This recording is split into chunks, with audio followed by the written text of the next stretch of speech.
انسان کے اندر اگر روح موجود ہے تو پھر میں اور آپ روح سے ڈرتے کیوں ہیں؟ جب تک جسم متحرک ہے تو معلوم ہوتا ہے کہ روح ہے اس میں. آپ فرما دیں کہ روح جو ہے نا یہ صرف اللہ تبارک و تعالیٰ کا امر ہے. عامل جو ہیں وہ روح کو نہیں بلا سکتے. سوالی پہلے وہ ہمزاد کو بلا دیں گے اس لیے کہ ہر آدمی، حضور نے فرمایا کہ ہر آدمی کے ساتھ ایک ہمزاد پیدا ہوتا ہے. ہمزاد تو انسائٹ پار ہے جسے آپ باہر کسی بھی ریاضت کے ذریعے لا سکتے ہیں. جن الگ ہے، ہمزاد الگ ہے، روح الگ ہے. اچھا آپ فرما رہے ہیں جی، میں ذرا مجھے بات کر لینے دیجیے. سمجھانے کے لیے میں ایک بات پوچھ رہا ہوں آپ سے. جی کہ میں ابھی وضاحت کر رہا کہتے ہیں ہوں کہ روح جو ہے وہ بلا سکتے ہیں. جی آپ ذرا تھوڑا سا مجھے بول لینے دیجیے. جی جی. روح میں نے خود بلا کے ملاقات کروائی ہے. وہ روح کی تو رفتار اتنی تیز ہے کہ وہ 1 سیکنڈ میں یہاں اور 1 سیکنڈ میں سدرۃ المنتہا پر محسوس ہوتا ہے کہ ساتھ کوئی بیٹھا ہوا ہے. اگر بد جسم کا ہمزاد ہے تو بدی کرے گا، نیک جسم کا ہمزاد ہے تو نیکی کرے گا. یہاں کیا محسوس ہو رہا ہے آپ کو اگر وہ جگہ جگہ نظر آتی ہے؟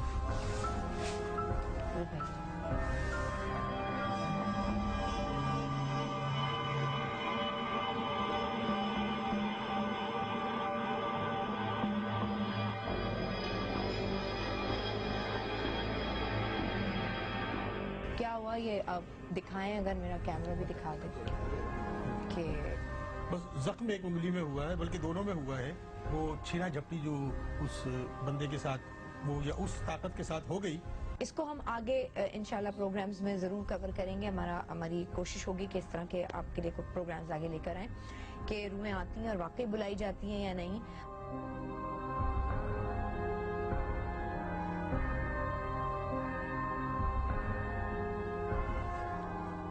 اسی سلسلے کا آپ آج دوسرا پروگرام دیکھنے جا رہے ہیں. ہمارا ارادہ تھا، جیسے میں نے آپ کو کل بتایا تھا، کہ ہم قیامت کے آثار پر بات کریں گے، لیکن آج ہم قیامت کے آثار پر بات نہیں کر رہے. انشاءاللہ اگلے پروگرامز میں آپ سنیں گے اور دیکھیں گے. لیکن آج ہم کل ہی کے سلسلے کو آج آگے اس لیے بڑھا رہے ہیں کہ بہت سارے سوالات، ہمیں اتنے زیادہ سوالات آئے ہیں، ٹیلی فون کالز آئی ہیں پورے دن. کل میرے ٹیم ممبرز جو ہیں کالز ریسیو کرتے رہے ہیں، ای میلز ریسیو کرتے رہے ہیں کہ وہ سوالات جو وہ کرنا چاہ رہے تھے کل ہمارے ایکسپرٹ سے اور ہمارے پروگرام میں بات کرنا چاہ رہے تھے، عام لوگ وہ نہیں کر سکے ہیں. میں اس لیے آج بہت وقت نہیں لوں گی، کل کے ہی پروگرام کے سلسلے کو آگے بڑھائیں گے. روح کی اصل حقیقت کیا ہے؟ مرنے کے بعد ہماری جو روحیں ہوتی ہیں وہ دنیا میں رہتی ہیں یا نہیں؟ کیوں لوگ یہ کہہ رہے ہوتے ہیں کہ ہمیں خواب میں بابا کی روح آئی یا ماما کی روح آئی اور انہوں نے ہمیں یہ ڈائریکشن دی، یا ہمیں گھر میں اچانک محسوس ہوتا ہے کہ ہماری نانی کی روح آئی ہوئی ہے اور وہ ہماری مدد کر رہی ہے، اور اسی طریقے سے اور سوالات. تو اسی طرح کے میرے پاس آج ایکسپرٹس بھی موجود ہیں. اور آج کے پروگرام کی سب سے بڑی ایک چیز جو کہ کل ہم نے ڈسکس کی تھی اور میں نے کہا تھا پھر ہم کسی اور وقت یہ پروگرام کریں گے، چونکہ آج کا پروگرام اسی سلسلے کی ایک کڑی ہے. تو میں آپ کو بتاتی چلوں کہ کل ہم نے اس پہ بھیجا تھا کیا روحوں کو واپس بلایا جا سکتا ہے. یہ ایک اس طرح اس کے اوپر بہت ساری موویز بنی ہیں، اس کے اوپر بڑی ساری ریسرچز ہوئی ہیں، اس کو بڑے سارے لوگ پریکٹس بھی کرتے ہیں. اب وہ اللہ جانتا ہے. آج کے پروگرام کو دیکھنے کے بعد آپ کو جو کچھ پتہ چلے گا تو آپ زیادہ بہتر آپ کو یہ جان سکیں گے کہ روحوں کو جب روحیں ایک دفعہ عالم ارواح میں چلی جاتی ہیں انہیں ملنے کے لیے واپس بلایا جا سکتا ہے یا نہیں. لیکن ایک اسپریچول اسکالر میرے پاس آج ہوں گی جن کا یہ دعویٰ ہے کہ وہ 5 منٹ کے اندر روح کو بلا سکتی ہیں. اور آج وہ یہ کہتی ہیں کہ مجھے میں زندہ ہوں، مجھے میری روح سے ملوائیں گی. سو پروگرام میں آج اگر آپ کو میرا کیمرہ دکھائے، اس وقت ہم نے یہ مرر بھی یہاں لگایا ہے. آج کے پروگرام میں یہ ایڈیشن ہے، یہ صرف انہی کی وجہ سے یہ ایڈ کیا گیا ہے کیونکہ ان کا یہ دعویٰ ہے کہ اس مرر پہ وہ مجھے آج میری روح دکھائیں گی. تو لیٹس سی کہ آج کیا ہوتا ہے پروگرام میں. جی میں یہ بتا دوں آپ کو، جو آپ کی ای میلز آئی ہیں وہ میں اس کو لینا سٹارٹ کرتی ہوں. سوالات آپ اس وقت بھی فوراً جہاں دنیا کے جس حصے میں مجھے دیکھ رہے ہیں، آپ اگر روح سے اور روح کی حقیقت معلوم کرنے کے لیے کوئی سوال کرنا چاہتے ہیں تو وہ کر سکتے ہیں. کل ہمارے پروگرام میں یہ بات ہوئی تھی، علامہ صاحب آئے ہوئے تھے، انہوں نے کہا جی 40 دن تک تو مرنے کے بعد روح دنیا میں رہتی ہے، اپنوں کے درمیان رہتی ہے، اور 40 دن کے بعد وہ گھر چھوڑ دیتی ہے اور پھر وہ عالم ارواح میں چلی جاتی ہے. اس کے بعد زمین پر اس کی واپسی نہیں ہوتی.